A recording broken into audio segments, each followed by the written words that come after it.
Pasión por la radio, justamente. Buen día, ¿cómo les va? Son las 10:04. La comidilla periodística del día, de más estará decirles, es ese viaje inenarrable de Javier Milei a los Estados Unidos por unas horas para recibir un premio de plástico, literalmente, sin siquiera haber conseguido la foto con su par, comillas, de los Estados Unidos. Si se quiere, es un hecho muy menor, pero tiene alguna ejemplaridad acerca de quién estamos hablando. Mientras tanto, y de eso van estas líneas editoriales, en buena medida, la fragmentación del escenario político argentino es inédita. A lo largo de la historia, de nuestra historia, hay ejemplos sobrados de rompimientos partidarios, pero es diferente si se trata de divisiones en tribus. Tribus también hubo siempre, pero no dominando toda la escena. Y esto agrava el cuadro en esencia, muy en esencia, en la representatividad de lo que se denomina el campo nacional y popular. Hay tribus para todos los gustos. Todos.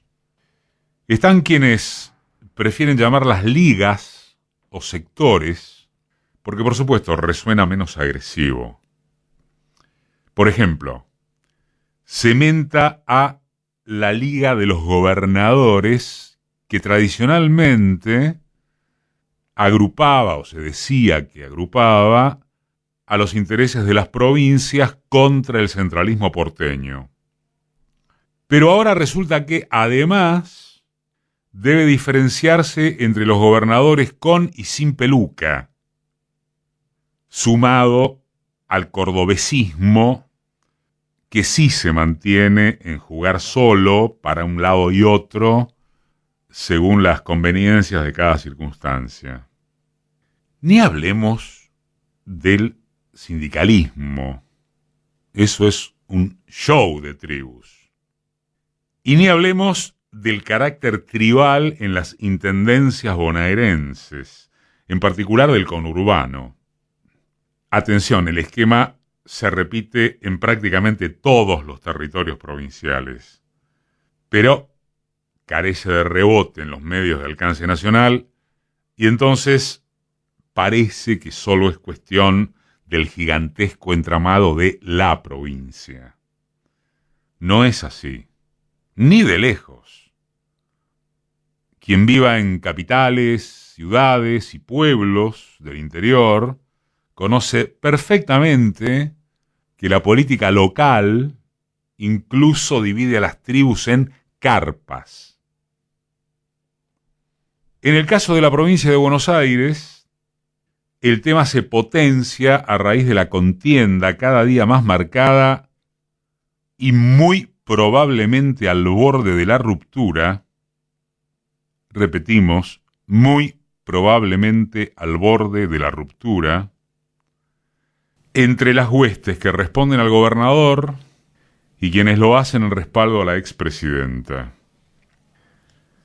En consecuencia, y respectivamente, tenemos una mayoría de alcaldes peronistas, 44, que acaban de pronunciarse a favor de desdoblar las elecciones provinciales y las nacionales. Una minoría, 23, que las pretenden simultáneas, que responden a Cristina. Y un resto que, a su vez, está fragmentado entre adherentes a Sergio Massa e independientes que todavía no tomaron posición. Acá en la ciudad, la lista que encabeza Leandro Santoro sí pudo armonizar a las tribus diversas del rompecabezas del peronismo y progresismo para volver a usar estas definiciones convencionales que desde el punto de vista ideológico no tienen sustento alguno. Y si acaso lo tuvieran, a efectos prácticos carecen de toda importancia. desbancar a los Macri o empezar a hacerlo, nada menos que en la marquesina porteña, convierte en irrelevante cualquier polémica que se proclame doctrinaria, como formula el macarto Guillermo Moreno. Sin embargo, lo conseguido por la figura de Santoro es una excepción. El promedio de lo restante consiste en un espectáculo divisionista que, para reiterar también, tiene absorto o indiferente al conjunto de los urgidos o necesitados o expectantes por hallar una opción contra los libertaristas. Y hacia la derecha, si es por representación en las urnas, se reproduce esta suerte de competencia cariocinética. Los hermanísimos y Mauricio Macri se trenzan en una disputa también inédita. Se profundizó en estas horas. Por un lado, la pareja presidencial cree estar en condiciones de llevarse absolutamente todo por delante, todo. Y por otro lado, el Calabrés les marca la cancha con un apunte que excede por mucho a inventivas capuzotianas o de Revista Barcelona. Habla de su apego a la institucionalidad. Macri habla de eso, bingo. Semeja que es todo lo que le faltaba a la política argenta para ratificarse como un terreno lisérgico. En aras de ese sketch, Macri aportó lo suyo, despechado y decidido, a fines de que el Senado volteara la aprobación de Ariel Lijo y de Manuel García Mansilla como miembros de la Corte Suprema. Es casi inconcebible que los Milei hayan insistido hasta último momento en meter por la ventana a dos jueces que, según se sabía de sobra por los números parlamentarios, no tenían posibilidad alguna de atravesar el Senado. ¿O no es tan inconcebible? Más allá de la profusa cantidad de rumores en torno a la inestabilidad psíquica del presidente, que involucran relatos alarmantes, se comprueba en el cotidiano que Milei parece alejado de la realidad o habitando una realidad paralela en cuanto al diagnóstico y accionar de dos cosas.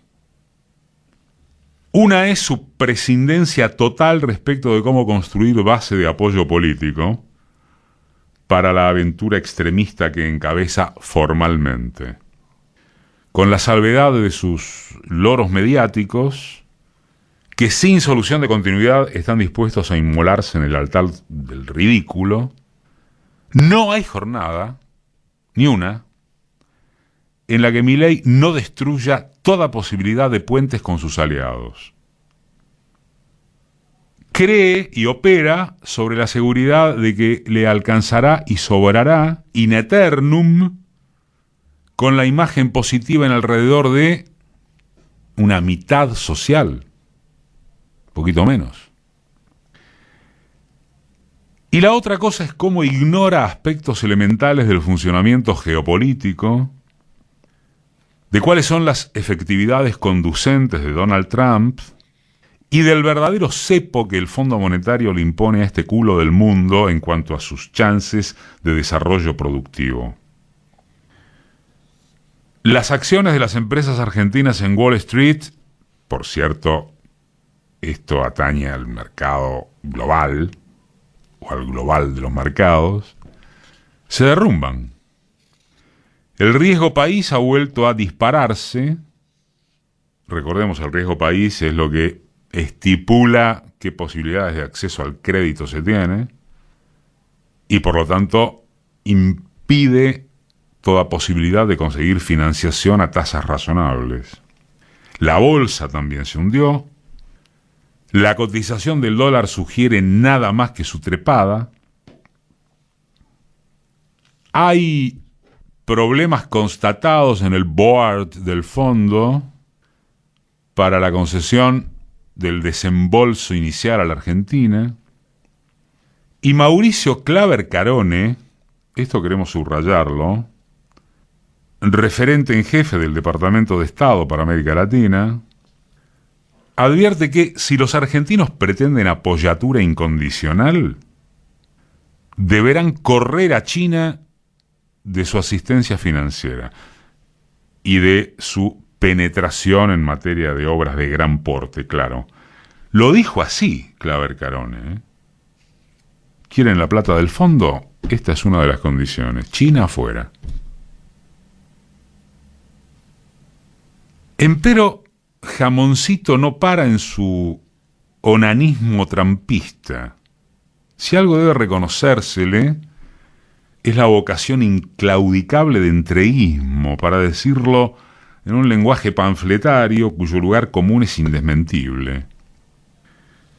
La verdad se hace complicado no interpretar que tenemos a un presidente niño, ni siquiera adolescente, capaz de convencerse acerca de que está practicando un juego de liderazgo universal, premiaciones truchas, halagos que ni tan solo le permiten conseguir fotos sustantivas en la sede de un imperio decadente, y así de corrido. En el aniversario de Malvinas, esta semana, cruzó otro límite al aseverar que deben contemplarse los deseos de los kelpers.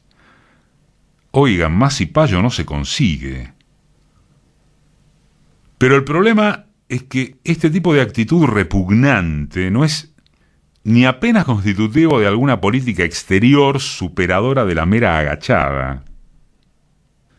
Lo criticaron con dureza desde lugares que no son precisamente un paradigma de patriotismo.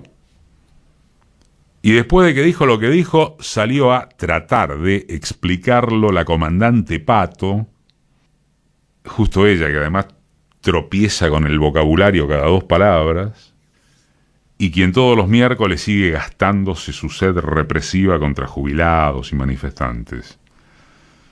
Nos parece que es a partir de aspectos como estos que Milei acaba produciendo el quiebre representativo del bloque dominante, donde, para sorpresa del mundillo politizado en un país que nunca agota el asombro, la derecha también se astilla en tribus. Y nos parece también que es en instancias como estas cuando pueden caber las confusiones de coyuntura, pero no las estructurales. Es decir, que ese bloque, el dominante, tenga contradicciones secundarias acentuadas, no significa, ni por asomo, la alteración de que lo nodal es una lucha despiadada por tajadas de negocios. Punto. Macri, tan gracioso en su apego a la institucionalidad, porta el resentimiento por haberse quedado afuera de componendas ligadas a ¿qué? A la tranza con el Estado. Vamos, él y sus amigos, en las licitaciones públicas, ahora reemplazados, en parte, por los hermanos del alma que aprovechan a triángulos de hierro y desregulaciones sturzenegerianas. De manera que, asimismo dicho con retórica tribunera, esos conflictos son para consumo de la gilada.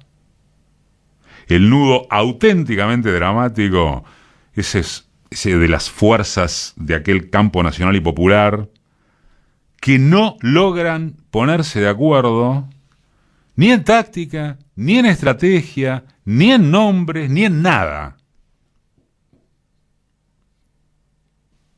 Quizás, finalmente, la prepotencia de los hechos será capaz de articularlas.